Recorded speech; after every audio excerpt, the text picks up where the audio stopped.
पांडाल में बैठा हुआ प्रत्येक व्यक्ति हमारी उम्मीद है। और उम्मीद किस लिए? कि बाबा साहब के बद्ध में भारत की परिसंकल्पना कब साकार होना चाहिए। अगर मेरी बात का समर्थन करते हैं कि बाबा साहब की बद्ध में भारत की परिसंकल्पना इस देश में साकार होनी चाहिए और उसमें आपकी भूमिका और आपके हस्ताक्षर होने चाहिए, जो ईमानदारी के साथ इस आंदोलन का हिस्सा बनना चाहता है। बाबा साहब की बात को मान करके आपने पढ़ाई की, बाबा साहब की बात को मान करके आपने नौकरियां की, नौकरियों में आने के बाद जीवन का स्वरूप बदला। आपसे बाबा साहब यही उम्मीद करते थे, लेकिन उनकी भी कुछ उम्मीदें हैं जो नहीं पढ़ पाए। उनकी भी कुछ उम्मीदें हैं जिनके घर में नौकरियां नहीं हैं। उनके भी जीवन के कोई उद्देश्य हैं। उनके काम कौन आएगा?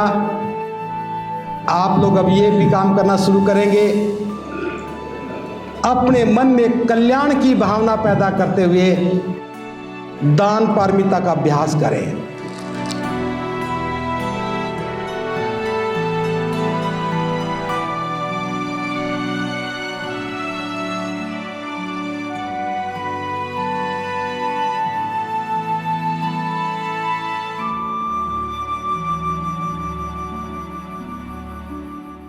यह कार्यक्रम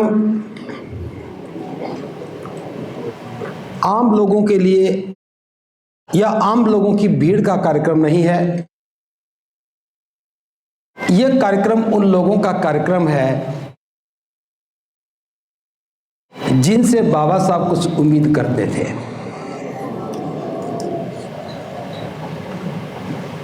यद्यपि आज के कार्यक्रम में बहुत कुछ बोला जा सकता था, लेकिन मैं सोचता हूं अब बोलने के दौर को विराम लगना चाहिए। हम बहुत ज्यादा बोले हैं और काम बिल्कुल भी नहीं किया। हम बहुत सारी पुस्तकें खरीदते हैं, लेकिन पढ़ने का कोई काम नहीं। हम बहुत कुछ पढ़ते भी हैं, लेकिन समझने का कोई मतलब नहीं। ये तीनों बातें हो सकता है कुछ बुद्धिजीवी लोगों को ना जचें, क्योंकि पिछले 68 वर्षों से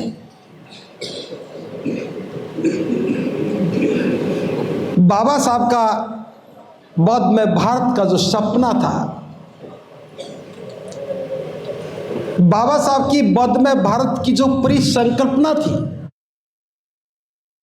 वो इंतजार करती रही। बाबा साहब की आंखें बड़ी उम्मीद भरी थी, हमें देखती रही कि मेरा समाज जागेगा, मेरा समाज समझेगा, मेरा समाज आगे बढ़ेगा। लेकिन अफसोस, हम जागे भी, हम समझे भी, आगे भी बढ़े, लेकिन किस दिशा में जागना था, किस दिशा में समझना था और किस दिशा में चलना था, इन तीनों में अपना कुछ नहीं था। हम जागे तो दूसरों को देखकर, हम समझे तो दूसरों की समझ से, और हम आगे बढ़े तो उसी विनाश के पथ पर जिस पर चलने के लिए बाबा साहब ने मना किया। मंच पर नारे लग रहे थे, मैं सच्चे हृदय से बता रहा हूं, मैं इन नारों का समर्थक नहीं हूं। जब भी मंच से कोई नारा बोला जाता है, मुझे लगता है हम झूठे लोगों की फौज में भर्ती होकर झूठ का समर्थन करते हैं, झूठ बोल करके सच को बताने की कोशिश करते हैं। एक बार एक कोशिश मैं भी कर लूं, आपके साथ मैं भी अपना नाम गुनाहगारों की सूची में लिखवा लूं, वरना तो मैं जानता हूं आप बहुत नाराज होंगे कि बंते जी ने हम सबको झूठा कहा। मैं नारा लगा रहा हूं, आप ईमानदारी से लगाइए। बौद्ध धर्म की क्या पहचान? दोबारा पूछ लेता हूं, बौद्ध धर्म की क्या पहचान? अब ईमानदारी से लगाना। अगर आप एक समान नहीं हो तो चुप रह जाना। अगर आप भेदभाव के समर्थक हो तो चुप रह जाना। अगर भेदभाव का समर्थन करते हो तो चुप रह जाना। अगर मानव को एक समान नहीं, मतलब एक समान मानते हो तो हाँ करना, नहीं मानते तो ना करना। आखिरी बार लगा रहा हूं, बौद्ध धर्म की क्या पहचान? मैं सोचता हूं इसी पंक्ति के साथ आज का यह कार्यक्रम इतिहास में लिखा जाना चाहिए कि बाबा साहब की धम्म क्रांति के 68 वर्षों के बाद गौतम बुद्ध विश्वविद्यालय के सभागार में गौतम बुद्ध नगर में बौद्ध लोग इकट्ठे हुए और पहली बार इस बात को समझा, अगर हम बुद्ध की बात करते हैं, बौद्ध धर्म की बात करते हैं, तो इसका अर्थ एक ही है। जब कोई व्यक्ति पूछता है कि तुम कौन हो और हम कहते हैं कि हम बौद्ध हैं, तो हम मानव एक समान होने का समर्थन करते हैं। और पूरी दुनिया उम्मीद करती है, ये विश्वास करती है, जो बौद्ध अनुयायी है वो किसी को भी छोटा और बड़ा नहीं मानता, किसी के साथ भेदभाव नहीं करता। लेकिन मैं बात आपकी नहीं कर रहा, मैं बौद्ध अनुयायियों की बात कर रहा। कितनी बार हम ये बात करते हैं, जब तक एक वाक्य हमारे व्यवहार में नहीं उतर जाए, हम सच्चे अनुयायी नहीं बन सकते। मैं चाहता हूं आज के बाद इस भारत के तमाम वो लोग जो समाज को दिशा देने का काम करते हैं, जो समाज को जगाने का काम करते हैं, उनकी भी समझ में आना चाहिए कि समाज को जगाने का आंदोलन क्या होता है, समाज को जगाने का अर्थ क्या होता है, और जागे हुए समाज का दायित्व क्या होता है। हमारी जो पीड़ा है, हमारे साथ जो भेदभाव हुआ, हमारे साथ जो अमानवीय जुल्म हुए, उस पीड़ा को हमने सहा है। हमने जो अनुभव किया उसका कई हजार गुना बाबा साहब डॉक्टर अंबेडकर ने किया, और तब ही हम सब के लिए ये महाकारुणिक बुद्ध का करुणा, मैत्री, स्वतंत्रता और न्याय का सिद्धांत, उस पर चलने की प्रेरणा, शील संपन्नता के साथ अष्टांगिक मार्ग पर चलते हुए निब्बान के द्वार तक पहुंच जाना, और पारमिताओं के अभ्यास से निब्बान पा लेना अगर हमारा मकसद बना है तो ये बाबा साहब डॉक्टर अंबेडकर की महान अनुकंपा से बना है। लेकिन हम लोग उस लक्ष्य को छोड़ गए। आज मैं बहुत ज़्यादा बात नहीं करूंगा, सिर्फ काम की बात कर रहा हूं। जो गलतियां हमसे हो रही हैं, मैं उम्मीद करता हूं आज से उनको विराम लगना चाहिए। इस कार्यक्रम के लिए हमने कोई पैम्फलेट जारी नहीं किया। इस कार्यक्रम के लिए हमने आम जनमानस को नहीं कहा। इस कार्यक्रम के लिए हमने उन चुनिंदा लोगों को ही कहा जिनसे हम उम्मीद करते हैं। तो ये बात समझ जाइए, इस पंडाल में बैठा हुआ प्रत्येक व्यक्ति हमारी उम्मीद है। और उम्मीद किस लिए? कि बाबा साहब के बद में भारत की परिसंकल्पना कब साकार होना चाहिए। अगर मेरी बात का समर्थन करते हैं कि बाबा साहब की बद में भारत की परिसंकल्पना इस देश में साकार होनी चाहिए और उसमें आपकी भूमिका और आपके हस्ताक्षर होने चाहिए, जो ईमानदारी के साथ इस आंदोलन का हिस्सा बनना चाहता है, गौतम बुद्ध विश्वविद्यालय के सभागार से देश में एक नई शुरुआत होनी चाहिए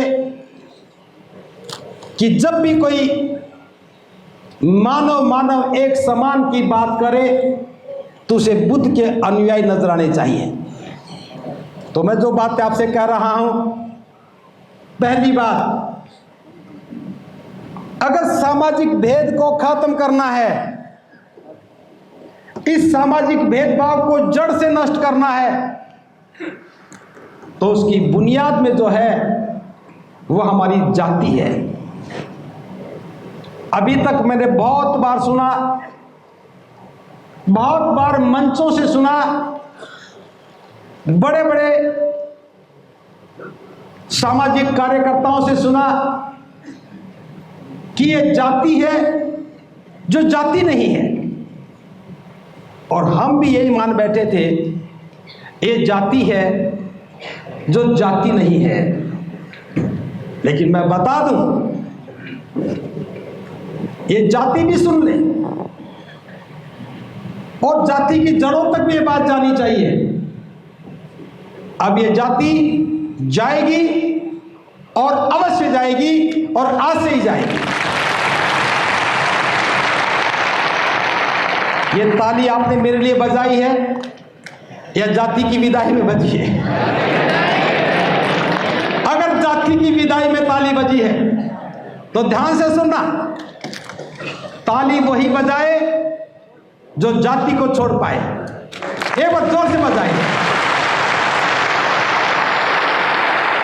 तो क्या मैं भरोसा करूं, क्या मैं विश्वास करूं कि आज से इस देश में एक ऐसे समाज का निर्माण हो रहा है जिसकी कोई जाति नहीं है और जाति नहीं है। इसलिए हम कह सकते हैं वो झूठी बात थी जो लोग कहते थे कि जाति जाति नहीं है, और हमने आज बता दिया जाति जाति भी थी, लेकिन उसे भेजा नहीं गया और आज हमने जाति को सदा के लिए अलविदा कहा।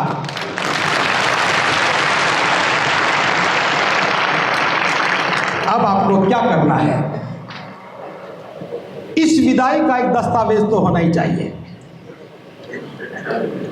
एक नया नारा भी बनना चाहिए,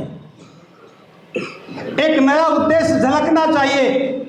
मैं फिर बता रहा हूं, मेरा एक एक शब्द बाबा साहब डॉक्टर अंबेडकर की बौद्ध में भारत की परिसंकल्पना में एक नींव का पत्थर बनने का काम करेगा। इमारत आप लोगों के सहयोग से खड़ी होगी। मैं बुनियाद का काम करना चाहता हूं। कुछ लोग कहते हैं कि हम वो हैं, कोई कहते हैं हम वो हैं। इस देश में बाबा साहब के आंदोलन के बाद बहुत सारे संगठन सक्रिय हुए। मैं उन तमाम संगठन के लोगों से बताना चाहता हूं जो आज तक जातियों का डेंटिंग पेंटिंग करके नाम बदल करके खुश होते रहे। पुरानी गाड़ी को कितना नया पेंट कर लो, खटर पटर बंद नहीं होती। उत्तर प्रदेश और राजस्थान, दो प्रदेशों ने महारत हासिल कर रखी। जातियों का नाम बदल के सोचा कि पता नहीं कितनी बड़ी बात हो गई। आज हम बाबा साहब को विश्वास दिलाते हुए बहुत महत्वपूर्ण बात करने की घोषणा करने की बात कर रहा हूं। यह बाबा साहब की इच्छा थी, यह बाबा साहब का उद्देश्य था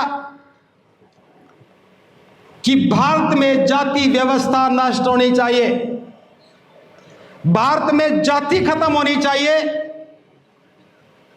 और आगाह भी किया था, जो बुद्ध अलंकार जी बोल रहे थे, मैं आ रहा था तो सुन गया।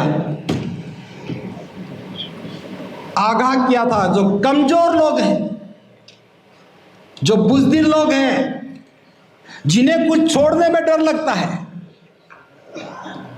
वो बौद्ध ना बने। यहां संख्या बढ़ाने का विषय नहीं है, यहां ईमानदारी के साथ बाबा साहब के उद्देश्य की पूर्ति में अपना योगदान देने का विषय है।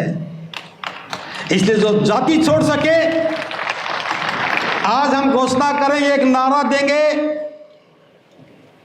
मैं बौद्ध हूं और जाति से मुक्त हूं। नारा क्या होगा? मैं बौद्ध हूं, जाति से मुक्त हूं। तो मैं बोलूंगा मैं बौद्ध हूं, अब फिर बोल रहा हूं, मैं बौद्ध हूं, मैं बौद्ध हूं, मैं बौद्ध हूं। आपके घर में सर्टिफिकेट होंगे जिसमें सरकार द्वारा प्रमाणित भी होगा। कुछ लोग खुसर फुसर कर रहे होंगे, पड़ोसी से मुंह मिला के बात कर रहे होंगे। आरक्षण का क्या होगा? मैं बता देना चाहता हूं, आरक्षण तोहफा नहीं है, आरक्षण उपहार नहीं है। ये आज हमारी बैसाखी बन गई और इतना लंबा समय हो गया। कुछ लोगों का जीवन तो बदला होगा, उनकी शक्लें बदली हैं, उनके मकानों के नक्शे बदले हैं, लेकिन समाज नहीं बदला। हम चाहते हैं अब समाज बदलना चाहिए। ये बैसाखी कुछ लोगों को लग सकती है, समाज जब तक स्वावलंबी नहीं होगा तब तक वो इस भेदभाव के विरुद्ध लड़ भी नहीं सकता। कमजोर लोग समानता का समर्थक नहीं कर सकते, समर्थक नहीं हो सकते। इसलिए हमें इस बैसाखी से बाहर निकल करके बौद्ध समाज की नींव डाल करके, बौद्ध समाज का निर्माण करके स्वावलंबी बनना होगा। और स्वावलंबी बनने का मकसद है हमारी आजीविका के मजबूत साधन हों। जिन्हें नौकरियां करनी है वो करें, लेकिन कारोबार के क्षेत्र में बौद्ध बन करके जब प्रवेश करोगे तो आपकी ईमानदारी, आपकी नैतिकता लोगों के विश्वास का आधार बन जाएगी और लोग कहेंगे ये कारोबारी बौद्ध व्यक्ति है, ये ईमानदार होते हैं, ये मिलावट नहीं करते हैं, ये धोखा नहीं देते हैं। ये हमारा विश्वास समाज को एक नई दिशा देगा। लेकिन आपको क्या करना है? बस आपको इतना ही करना है कि कोई भी हमारा भाई कारोबार करे तो आप उसके खरीदार बनो। और वो तुलना बाजार से मत करना कि मैं बाजार में गया तो ₹52 का सामान लेके आया, तुमने 55 क्यों ले लिए? ना तो ₹3 में वो अमीर बनेगा, ना ₹2 में तुम गरीब बनोगे। हमें सहारा बन करके काम करना चाहिए। आप जिससे सामान खरीदते हैं उस व्यक्ति का घर चलता है, परिवार चलता है। हमें अपने गरीब भाइयों के पक्ष में खड़ा होना चाहिए। तो पहली बात तो मैंने कही, हमें जाति को तोड़ना है, उसकी घोषणा करेंगे। अभी आपको घोषणा के लिए घोषणा पत्र दिया जाएगा। उसके साथ हमें कारोबार करना है ताकि हमारी भूख की कोई समस्या ना हो। और तीसरी बात जो बहुत महत्वपूर्ण है आज के इस संदर्भ में, लोग कार्यक्रम करते हैं जयंती मनाने के लिए, किसी और उद्देश्य के लिए। क्या कभी आपने देखा कि जीवन निर्माण के लिए कोई कार्यक्रम किया हो? यह धम्म भूमि का ही आंदोलन है जो पूरे देश में जीवन निर्माण की बात करता है। मैं आप लोगों की बहुत प्रशंसा कर रहा हूं। आप लोग सफेद ड्रेस में आए, आप लोग अनुशासन में रहे।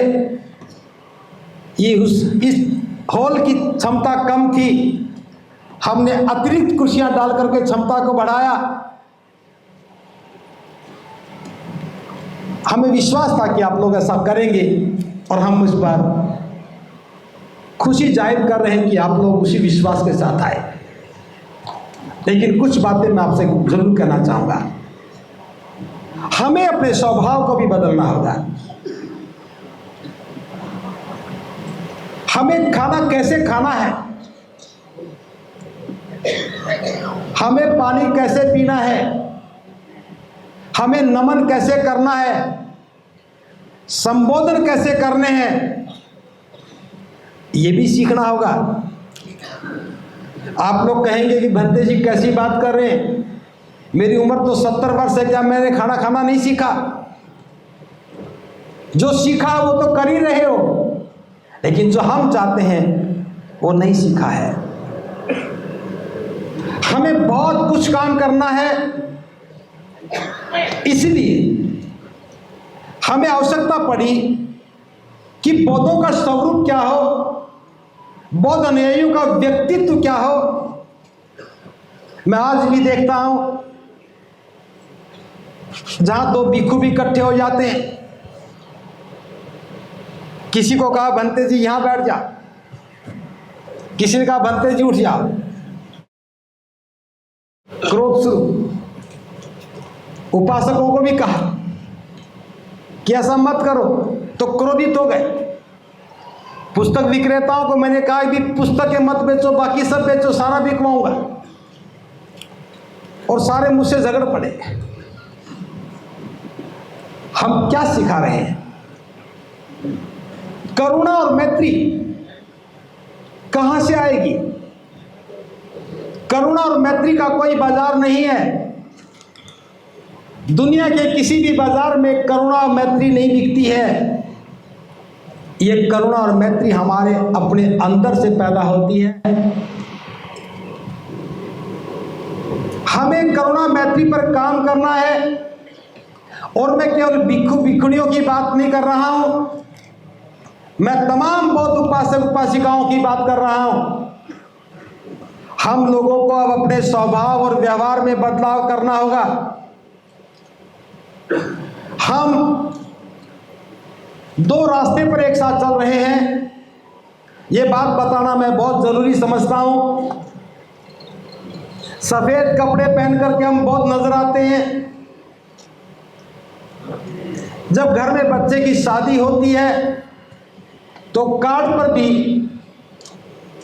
पता लगता है कि हम बौद्ध हैं, लेकिन चुपचाप बहाना बना करके लड़की वाला नहीं माना, मेरी मजबूरी है, लड़के वाला नहीं माना, मेरी मजबूरी है, और दोनों मजबूरी का बहाना बना करके उसी परंपराओं में चले जाते हैं जिनसे बाहर निकलने का हमारा प्रयास था। मैं भी बहुत पीड़ा अनुभव करता हूं। मैंने बहुत बार कहा, आज मैं इस बड़े मंच के माध्यम से मैं बताना चाहता हूं। 1985 में मैं हरियाणा कृषि विश्वविद्यालय हिसार जो हरियाणा में है वहां पर पढ़ने के लिए गया।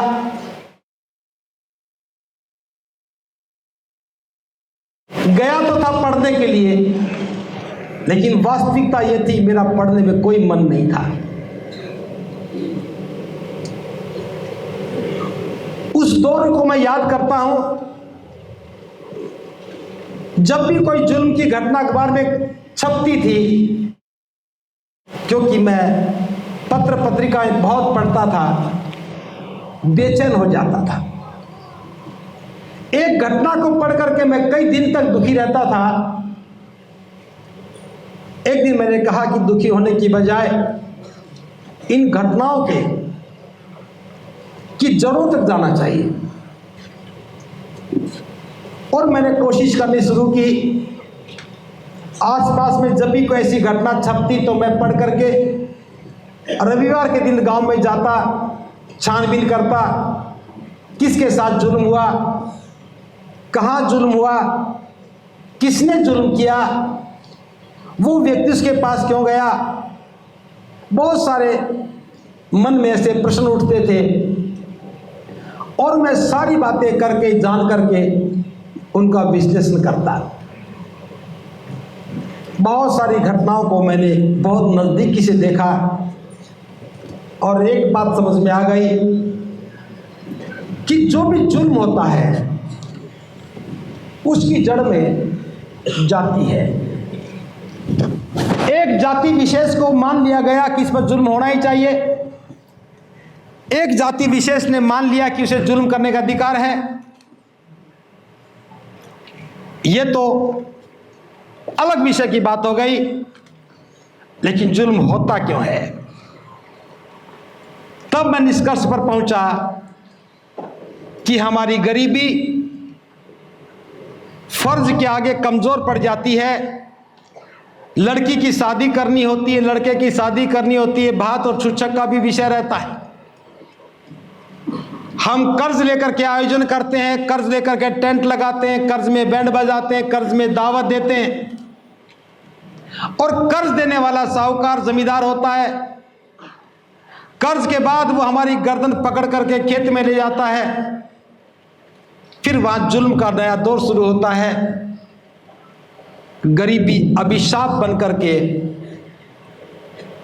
हमें जुल्मों के लिए सहने के लिए विवश कर देती है। उस सारे अध्ययन के बाद मेरे मन में भाव जगा कि कौन लोग हैं जो जुल्म का समर्थन करते हैं। आप में से कोई है क्या? आप में से कोई जुल्म का समर्थन करने वाला है? नहीं। लेकिन मेरी बात अलग है।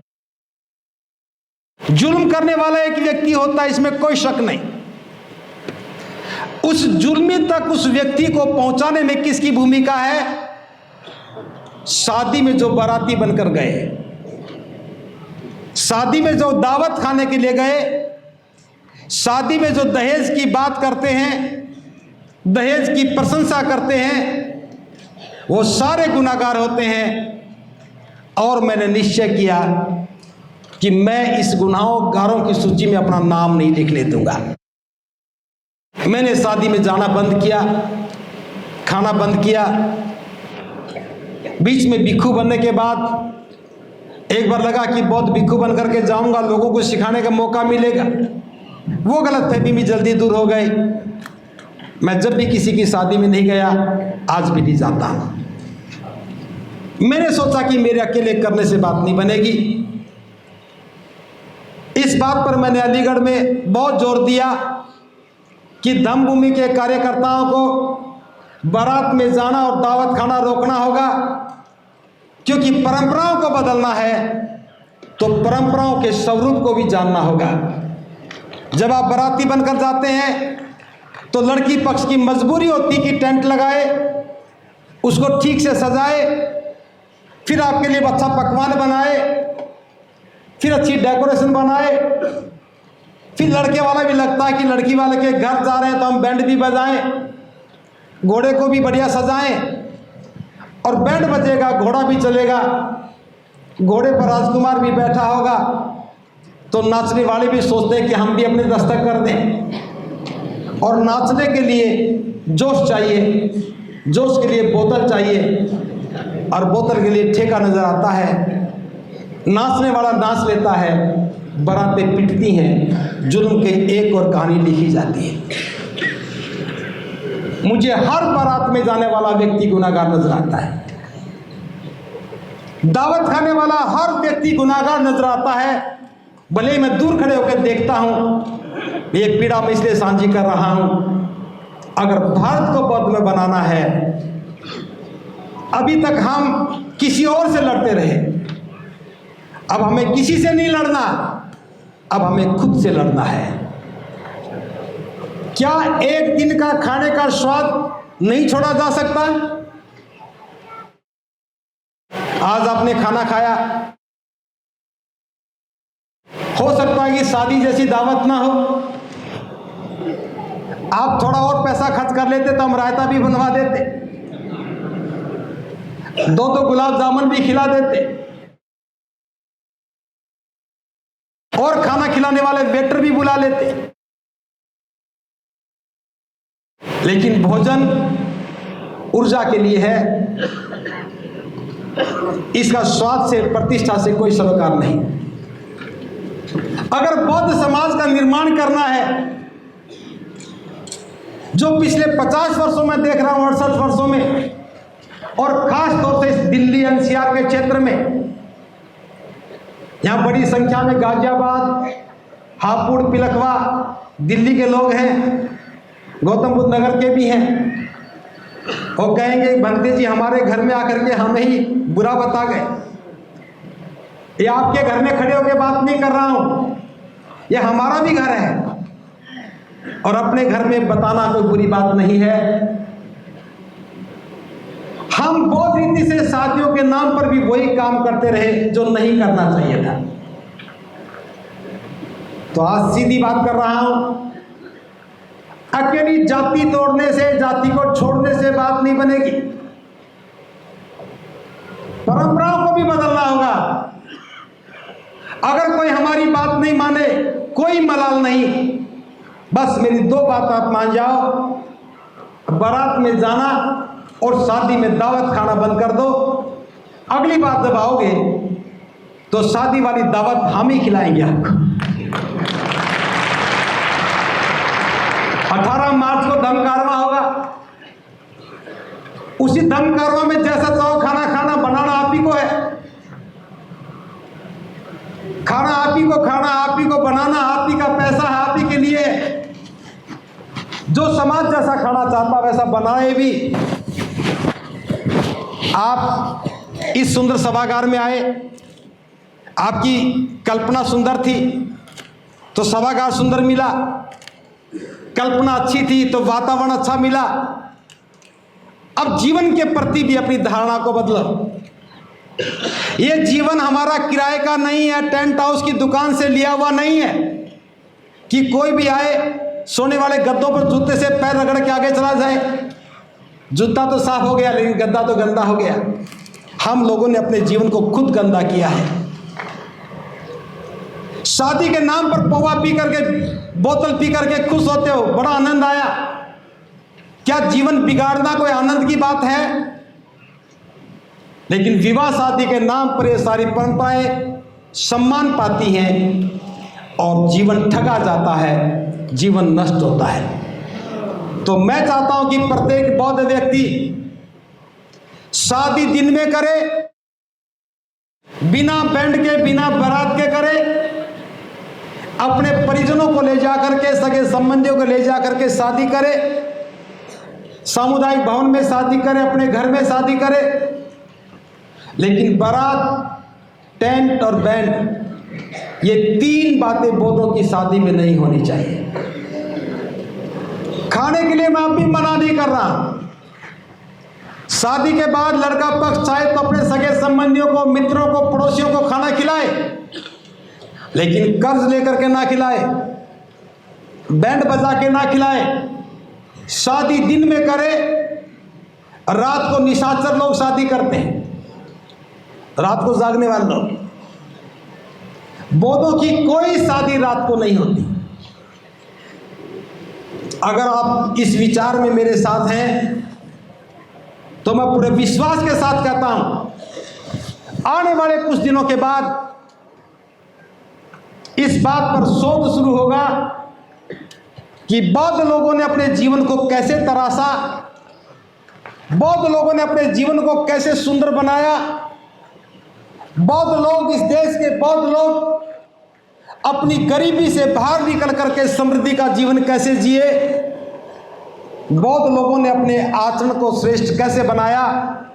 तो धम्म भूमि का ये श्रेष्ठ जीवन का आंदोलन बुनियाद में दिखाई देगा और इमारत के रूप में आपके जीवन का स्वरूप नजर आएगा। मैं ये बात विश्वविद्यालय प्रांगण में इसलिए कह रहा हूं, मेरा विषय केवल बौद्ध अनुयायियों से नहीं है, मेरा विषय इस देश के प्रत्येक व्यक्ति के साथ है कि प्रत्येक व्यक्ति का जीवन सुंदर होना चाहिए। इसीलिए हमने बौद्ध आचार संहिता बनाई। उस बौद्ध आचार संहिता में यह भी एक नियम डाला है कि बौद्ध लोग दिन में शादी करेंगे, घोड़ी पर नहीं बैठेंगे, बैंड नहीं बजाएंगे, बारात नहीं लेके जाएंगे। मैंने अलीगढ़ की बात शुरू की थी, मैंने कई बार ऐसे बार कहा और मुझे ये बात बताते हुए बड़ा फक्र है। कई बार ये बात कहने के बाद एक व्यक्ति ने हिम्मत दिखाई और उन्होंने जाति शादियों में जाना और दावत खाना बंद किया। बाकी हमारे सारे के सारे अनुयायी इस बात पर विचार नहीं करते रहे। और मैं वो नाम भी बता दूं, वो नाम है बुद्ध अलंकारवाद। उन्होंने कहा कि मैं ना तो किसी की बारात में जाऊंगा और ना मैं दावत खाऊंगा। आज मुझे इस बात की बहुत खुशी है कि 150 करोड़ लोगों की आबादी का देश और मेरे विचार का समर्थन करने वाला एक योद्धा तो है। कुछ लोग इसे संख्या में गिन रहे हैं और मैं इसे उपलब्धि में देख रहा हूं। कुछ लोग संख्या में गिन रहे हैं, मैं इसे उपलब्धि में देख रहा हूं। बाबा साहब की बौद्ध में भारत की परिसंकल्पना पर बनने वाली इमारत में एक ईंट सही जगह पर रखी जा चुकी है। जो बारात जाना और दावत खाना बंद करे वो अपने दोनों हाथ ऊपर करके घोषणा करे। मेरा विश्वास है कि इस पांडाल में बैठा हुआ कोई भी व्यक्ति झूठा हाथ नहीं उठा सकता है।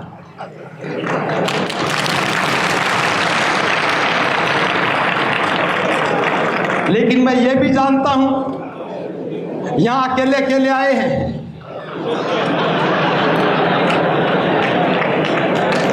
क्योंकि पुरुषों की मानसिकता बहुत स्पष्ट है, अगर अकेले हैं तो कहीं भी हाथ ऊपर उठवा लो, और अगर परिवार साथ है, जीवन संगिनी साथ है, तो उन जैसा बेचारा भी कोई नहीं। फिर भी मैं कामना करता हूं आज का यह कार्यक्रम आपको शक्ति दे, महाकारुणिक बुद्ध की अनुकंपा से आप अपने संकल्प पर खरे उतर पाए। अगर ऐसा हुआ, ये थोड़े से लोग मैं विशाल क्यों नहीं कह रहा हूं? क्योंकि मैं 150 करोड़ लोगों को देख करके बात कर रहा हूं। आप इस देश के 150 करोड़ लोगों की उम्मीदें हैं। इस देश से गरीबी को खत्म करने का कभी कोई प्रयास नहीं किया गया, लेकिन मैं कहता हूं ये घोषणा पत्र और इसलिए कि आपका समर्थन इस देश के 150 करोड़ लोगों को एक नई उम्मीद दिखाएगा और उन्हें सपने आने लगेंगे, स्वप्न आने लगेगा। अब मेरी गरीबी भी खत्म हो जाएगी। जैसे देश से जाति को जाना पड़ा, अब गरीबी भी इसके साथ साथ चली जाएगी। ये उम्मीद आप हैं, ये उम्मीद आप हैं। अगर घर में किसी के तकरार हो जाए तो थोड़ा साहस भी दिखाना, उन्हें कहना कि तुम्हें जाना जाओ, तुम्हें खाना तो खाओ, लेकिन मैं भंते जी को क्या जवाब दूंगा। और मेरी तो फोटो भी खींची गई है।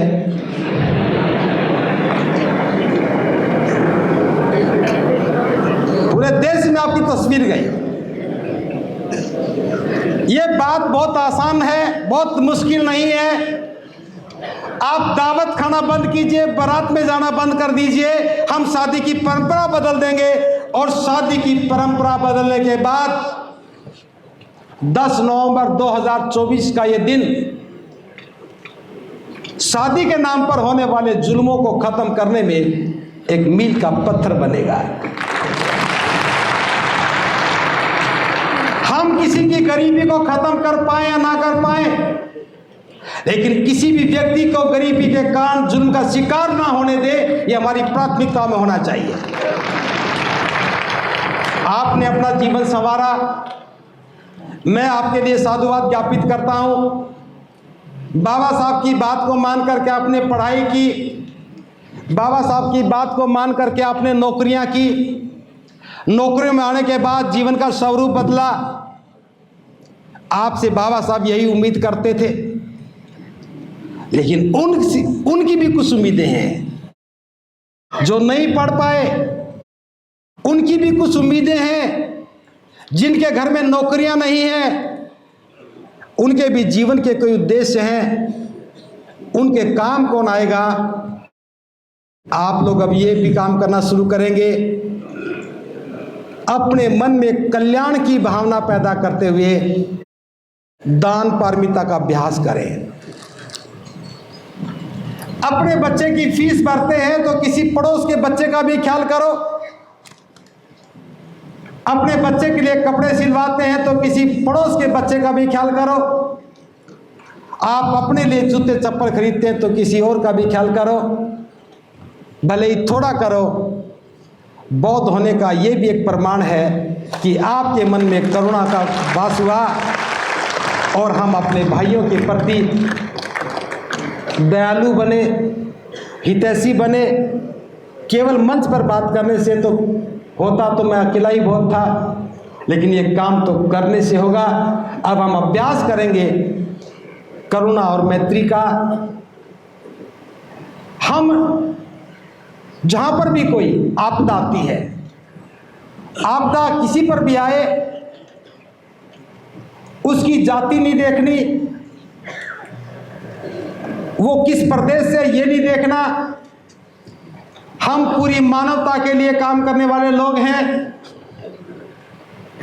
किसी भी प्रकार की आपदा में आपको सहयोगी बनकर के सहायता भिजवानी है। चाहे कहीं बाढ़ आ जाए, चाहे कहीं आगजनी हो जाए, चाहे कहीं और प्राकृतिक आपदा आ जाए, ये बौद्धों का गुण है। बाबा साहब ने भारत में बौद्ध धर्म का भविष्य जो लेख लिखा था उसमें इस बात का जिक्र किया। और बाबा साहब ये चाहते थे कि भारत के बौद्ध भी करुणा और मैत्री के साथ लोगों के कल्याण के लिए काम करें। क्या आप तैयार हैं इस काम के लिए? यह आंदोलन अब एक नए परिवेश में प्रवेश कर रहा है।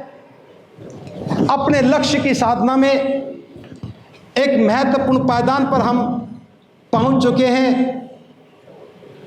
और सारे देश के बौद्ध इस विचार को समझेंगे तो वो साथ खड़े होंगे। धम्मभूमि कोई संगठन नहीं है, धम्मभूमि का कोई क्षेत्र नहीं है। इस देश के तमाम संगठन जो बौद्ध धर्म के लिए काम करते हैं, जो बाबा साहब की विचारधारा के लिए काम करते हैं, हम उन सब से आह्वान करते हैं इस बड़े मुकाम के लिए हम सबको साथ मिलकर के चलना होगा। अपनी पद प्रतिष्ठाएं बरकरार रखते हुए इस आंदोलन में सहभागी बनना होगा, क्योंकि अभी तक वो समस्याएं इसीलिए खड़ी थी कि हमने उनके समाधान के लिए नहीं सोचा।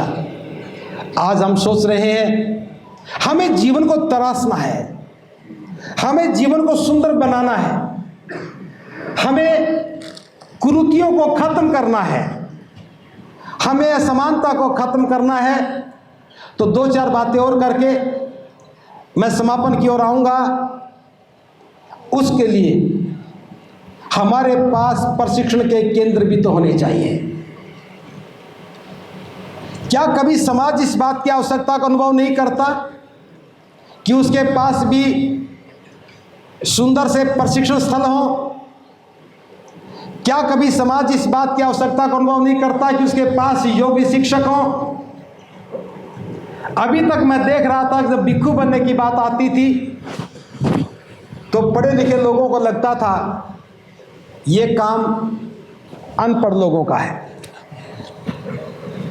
लेकिन मैं बता रहा हूं, इस काम का पढ़े लिखे अनपढ़ से कोई सरोकार नहीं है। ये काम तो जिम्मेदार लोगों का है, जो नौकरियों से रिटायर हो गए हैं। एक रिटायरमेंट और ले लो, अपना शेष जीवन इस बाबा साहब की बद में भारत की परिसंकल्पना के नाम कर दो। अच्छे अच्छे विहार बना करके, भिक्षु बन करके वहां बैठ करके लोगों के आचरण को सुधारने का काम करो। लेकिन आपको लगेगा कि तो मैं आपको आदेश दे रहा हूं। मेरा कोई आदेश नहीं है, मैं तो आपके सामने एक दृश्य उत्पन्न कर रहा हूं, आवश्यकता को बता रहा हूं।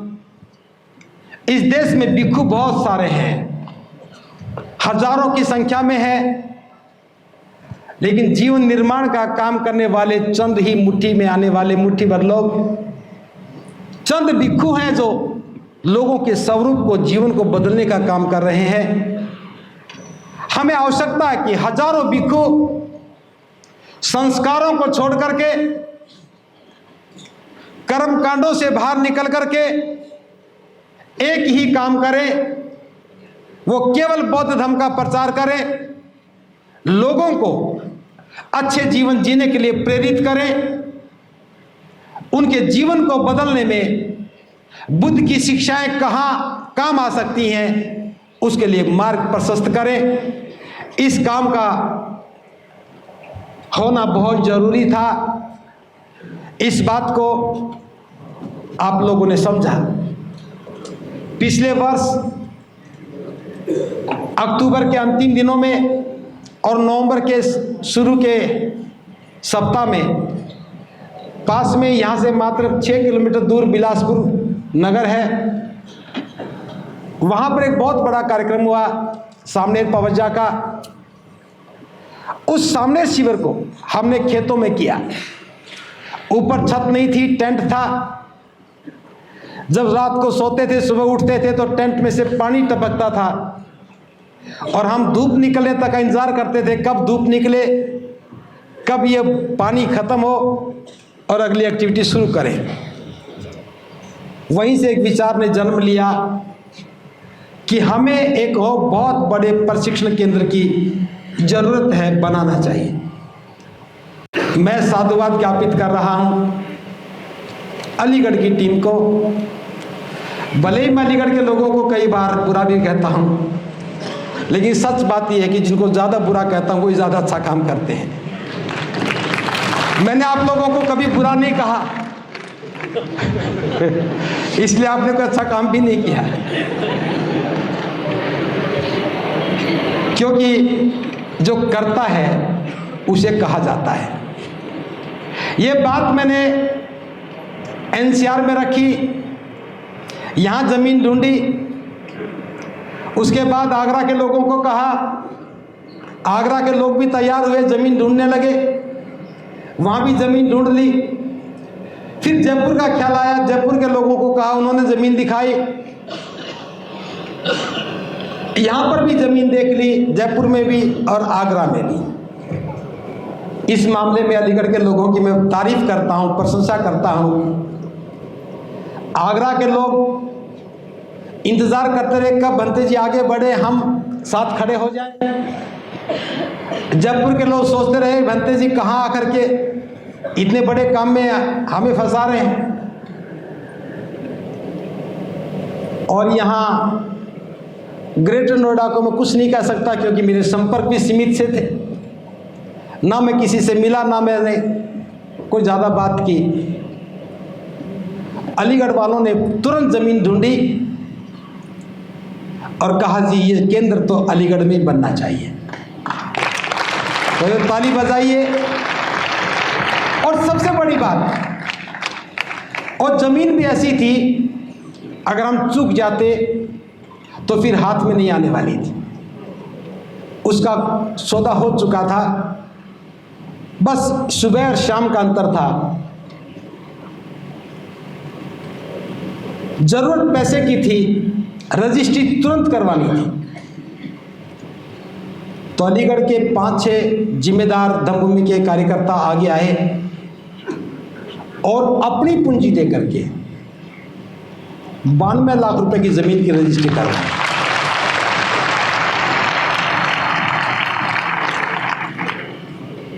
उन्हें मालूम था अगर चूक गए तो भंते जी फिर कहीं और निकल जाएंगे। मुझे इस बात को बताते हुए बहुत प्रसन्नता अनुभव हो रही है कि जब लोगों को पता लगा कि कुछ लोगों ने ये काम कर लिया तो हमें भी हाथ बटाना चाहिए। तो एक ही दिन में लगभग 7 लाख रुपया एक मीटिंग में आ गया। जयपुर में चर्चा की तो 16 लाख रुपया वहां आ गया, दिल्ली में चर्चा की तो 10-12 लाख वहां आ गया। तो मुझे लगता कि आधा पैसा तो आ गया है, अभी आधा और आना बाकी है। तो मैं बहुत बड़े सहयोग की बात नहीं कर रहा हूं। हमने समाज से अपील की है कि 2 गज जमीन दान करें। 2 गज, 1 गज की कीमत 750 रुपया है और 2 गज जमीन की कीमत 1500 रुपया। और सबसे बड़ी बात, बुद्ध अलंकार बोध जी ये बात कहते रहे हैं, मैं उन्हीं के शब्दों को अपने माध्यम से दोहरा रहा हूं। जिस समाज के पास रहने की जमीन जगह नहीं, जोतने के लिए जमीन नहीं, लेकिन पौधों का एक राष्ट्रीय केंद्र बनाने के लिए जब जमीन दान करने की बात आई तो हजारों लोगों को उसमें भागीदार बनने का अवसर मिलना चाहिए। हालांकि हमारे पास ऐसे ऐसे दानदाता भी हैं। इंजीनियर राजपाल सिंह जी आगरा के रहने वाले हैं, उन्होंने 10 लाख रुपया दे दिया है इस काम के लिए। 1-1 लाख देने वाले बहुत लोग बैठे, यहीं बैठे हैं। लेकिन मैं आम आदमी की भागीदारी के लिए बात कर रहा हूं। इस भूमि दान के कार्यक्रम में कोई व्यक्ति 1 गज जमीन भी देना चाहे तो उससे लेनी चाहिए। 2 गज जमीन देता है तो हमारी मांग को पूरा करता है, लेकिन सामर्थ्य के हिसाब से कोई 5 गज, कोई 10 गज, कोई 20 गज, कोई 100 गज जमीन भी दान कर सकता है। आपका अपना स्तर है, आपका अपना साधन है। हम चाहते हैं कि दिसंबर के महीने में अगर उस कर्ज से मुक्त हो जाएं तो फिर इसमें नींव रखने का कार्यक्रम करेंगे और अगले वर्ष का कार्यक्रम हो सकता है कि हम अपने ही संस्थान में करें। ये भारत के बौद्धों का एक बहुत सुंदर केंद्र होगा। वहाँ एक ध्यान साधना केंद्र होगा जिसमें कम से कम 200 लोग एक साथ बैठ करके साधना कर सकेंगे और उन सब के लिए रहने के लिए 200 कमरे बना करके हम बहुत सुंदर बौद्ध परंपरा का एक ध्यान साधना केंद्र बनाएंगे। उसी में एक सभागार होगा, एक बुद्ध विहार होगा जो आपकी अपेक्षाओं के अनुरूप होगा। उसी में जीवन को तराशने के लिए काम करेंगे। जीवन तराशने पे कोई गलतफहमी में ना रहे। आपके घर में कोई शराबी बन जाए, क्या उपाय करते हो? एक शराबी बनता पूरा परिवार दुखी हो जाता है। लेकिन हम कहेंगे जो भी शराब पीने वाला है उसे साधना में भेजो और वो ठीक होकर के आएगा। आदतें बिगड़ी हैं वहाँ सुधरने लगेंगी, स्वभाव बिगड़े हैं वहाँ अच्छे बनने लगेंगे, व्यवहार जो बिगड़ चुके हैं उनमें अच्छा बनने की संभावना होगी। तो जीवन निर्माण का, जीवन को संवारने का आंदोलन सफल होगा। तो मैं अपील करता हूँ भूमि दान के इस कार्यक्रम में कोई 2 गज तो कोई 100 गज, जैसा भी सामर्थ्य हो दें। हम उसको एक प्रशस्ति पत्र देंगे। बुद्धलंकार जी दिखा सकते हैं आप लोग। और जो भी व्यक्ति 20 गज जमीन दान करेगा उसका नाम वहाँ पत्थरों पर लिखा जाएगा। ये काम हमें करना है। आज के कार्यक्रम के बाद हम उसी केंद्र की स्थापना के लिए प्रयास शुरू करेंगे। वो दिखा दे, एक बार वहीं से देख लो।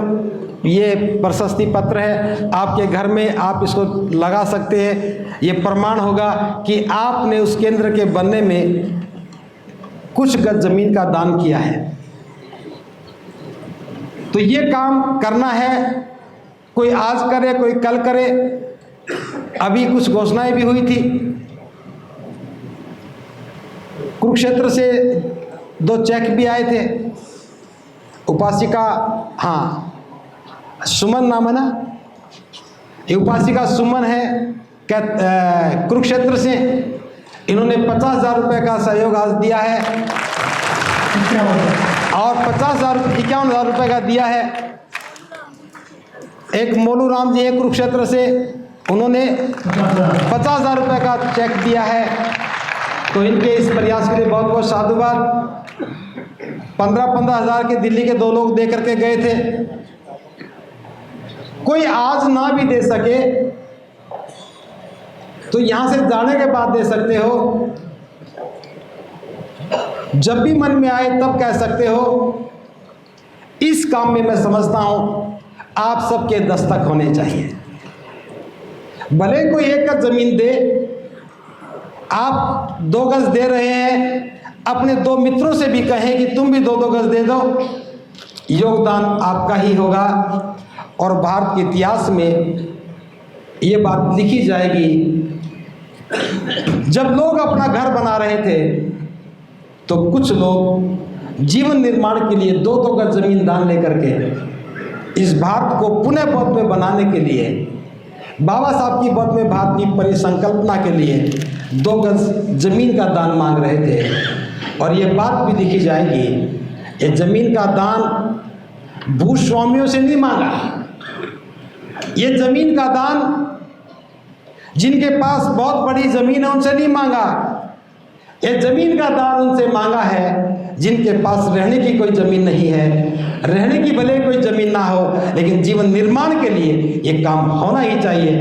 तो मैं उम्मीद करता हूँ आपके दोनों हाथों की तालियां कलम उठा करके इस निर्माण में भी लग जाएं तो हमारा काम पूरा होगा। अब मैं अपनी बात को विराम की ओर लेके आ रहा हूँ। 2 महत्वपूर्ण काम बच गए। पहला काम, ये कार्यकर्ता आ जाए, हर लाइन में से कार्यकर्ता आ जाए। जिस जिस घोषणा पत्र के लिए आप लोग आए हो, जिस आचार संहिता के लिए आए हो, आज वो आचार संहिता के विमोचन का समय आ गया। जिन लोगों की सहमति थी हमने उन सब के हस्ताक्षर करवाए। इस घोषणा पत्र के अंत में आप लोगों के हस्ताक्षर हैं। जो जयपुर के कार्यक्रम में थे उनके हस्ताक्षर हैं। हमने कहा था कि जो दस्तखत करेगा उसका नाम इस घोषणा पत्र में रहेगा। हमने इस वादे को पूरा किया और आज इसका विमोचन आपके हस्ताक्षरों की गवाही होगा। ये एक ऐतिहासिक क्षण होगा। सभी शांति और धैर्य के साथ इस महान क्षण को, इस गौरवान्वित क्षण को धैर्य के साथ अनुभव करें। ये ऐतिहासिक क्षण एक गवाही है जीवन को श्रेष्ठ बनाने की, बाबा साहब की बौद्धमय भारत की परिसंकल्पना को साकार करने की। ये गवाही है जो काम पिछले 68 वर्षों से नहीं हुआ,